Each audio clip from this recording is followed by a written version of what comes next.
ಉತ್ತರ ಕೊಡಲಿ ಮತ್ತೆ ಹೇಳಿ. ಉತ್ತರವನ್ನು ಒದಗಿಸಿದೆ.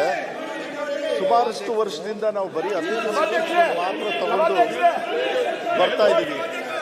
ಇದುವರೆಗೂ ಕೂಡ 33 ಸಾವಿರ ಅತಿಥಿ ಶಿಕ್ಷಕರನ್ನು ತಗೊಂಡು ಮಕ್ಕಳಿಗೆ ತೊಂದರೆ ಆಗದೇ ಇರೋ ರೀತಿಯಲ್ಲಿ ಅವರಿಗೆ ಸಹಕಾರ ಆಗಬೇಕು ಅಂತ ಹೇಳಿ ನಾವು ಮಾಡ್ತಾ ಇದ್ದೀವಿ. ಈಗಲೂ ಕೂಡ ಇನ್ನೂ ಹೆಚ್ಚುವರಿ ಕೇಳಿದ್ದಾರೆ ಮಾನ್ಯ ಶಾಸಕರು ಮತ್ತು ಎಲ್ಲ ಶಾಲೆಗಳಿಗೂ ಕೂಡ ಇನ್ನೂ ಕೊರತೆ ಇದೆ ಅಂಥೇಳಿ ಅದ್ರ ಕೂಡ ನಾವು ಮನ್ನಣೆ ಮಾಡಬೇಕಂತೇಳಿ ಇದ್ದೀವಿ ಒಂದು ಕಡೆಗೆ.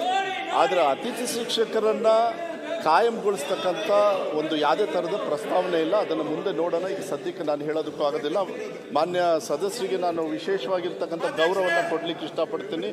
ನನ್ನ ತಂದೆ ಬಂಗಾರಪ್ಪಾಜಿಯವರ ಹೆಸರನ್ನು ನೀವು ತಗೊಂಡಿದ್ದೀರಿ, ಅದಕ್ಕೆ ಕೃತಜ್ಞತೆ ಕೂಡ ಈ ಸಂದರ್ಭದಲ್ಲಿ ನಾನು ಈ ಸಭೆ ಮೂಲಕ ತಮ್ಮ ಮೂಲಕ ನಾನು ಅವರಿಗೆ ಧನ್ಯವಾದಗಳನ್ನು ನಾನು ಹೇಳಲಿಕ್ಕೆ ಇಷ್ಟಪಡ್ತೀನಿ. ನಾನು ಪ್ರಯತ್ನ ಪಡ್ತೀನಿ ಮುಂದಿನ ದಿನಗಳಲ್ಲಿ. ಆಮೇಲೆ ಕಾಯಂ ಶಿಕ್ಷಕರನ್ನು ನೇಮಕಾತಿ ಪ್ರಕ್ರಿಯೆ ನಡೀತಾ ಇದೆ. ಕಾಯಂ ಆಗ್ತಕ್ಕಂಥದ್ದು ಕೆಲವೇ ದಿನಗಳಲ್ಲಿ ಕೋರ್ಟಿನ ಒಂದು ಅಡಚಣೆ ಇರೋದ್ರಿಂದ ಮುಂದಿನ ದಿನಗಳಲ್ಲಿ ಕಾಯಂ ಶಿಕ್ಷಕರು ಕೂಡ ಆಗ್ತಾರೆ ಅಂತಕ್ಕಂಥದ್ದನ್ನು ನಾನು ಆದಷ್ಟು ಬೇಗ ಕ್ರಮ ತಗೊಳ್ಳಿ. ಮಾಡ್ತೀವಿ. ಇಲ್ಲ ಈಗ ಎಲ್ಲ ಉತ್ತರ ಕೊಟ್ಟಿದ್ದಾರೆ, ಸವಿಯರ್ ಉತ್ತರ ಕೊಟ್ಟಿದ್ದಾರೆ. ಈಗ ಆರು ಯಶವಂತರಾವ್ ಪಾಟೀಲ್ ನೆಕ್ಸ್ಟ್ ಇದು ಗಮನ ಸೆಳೆಯುವ ಸೂಚನೆ ಅವರೇ. ಆಯ್ತು, ಅವ್ರು ಎಲ್ಲ ವಿಚಾರ ಮಾತಾಡ್ದ ಆಯ್ತು, ಅದು ಮುಗೀತಲ್ಲಿ. ನಂಜೇಗೌಡರು ನೀವು ಹೇಳಿದ್ರಲ್ಲ, ಮತ್ತೆ ಸಬ್ಕೋಶ ಅಂತ ಬರುವುದಿಲ್ಲ ಇದರಲ್ಲಿ. ಎಲ್ಲ ವಿಚಾರ ಹೇಳಿದ್ದಾರೆ ಅವರು. ಇಲ್ಲ ಅಧ್ಯಕ್ಷರೇ,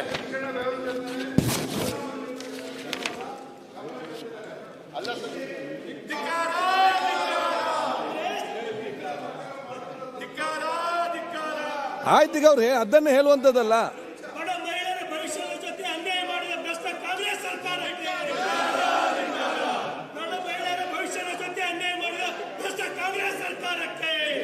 ಶಿಕ್ಷಕರನ್ನ ತುರ್ತಾಗಿ ಕೊಡಬೇಕು. ಈಗ ನೆಕ್ಸ್ಟ್ ಸತೀಶ್ ಅವ್ರಿಗೆ ಸಂಬಳ ಆಯ್ತು, ಅದೇ ವಿಚಾರ ನೋಡಿ. ತುರ್ತಾಗಿ ಬಿಡುಗಡೆ ಮಾಡಬೇಕು.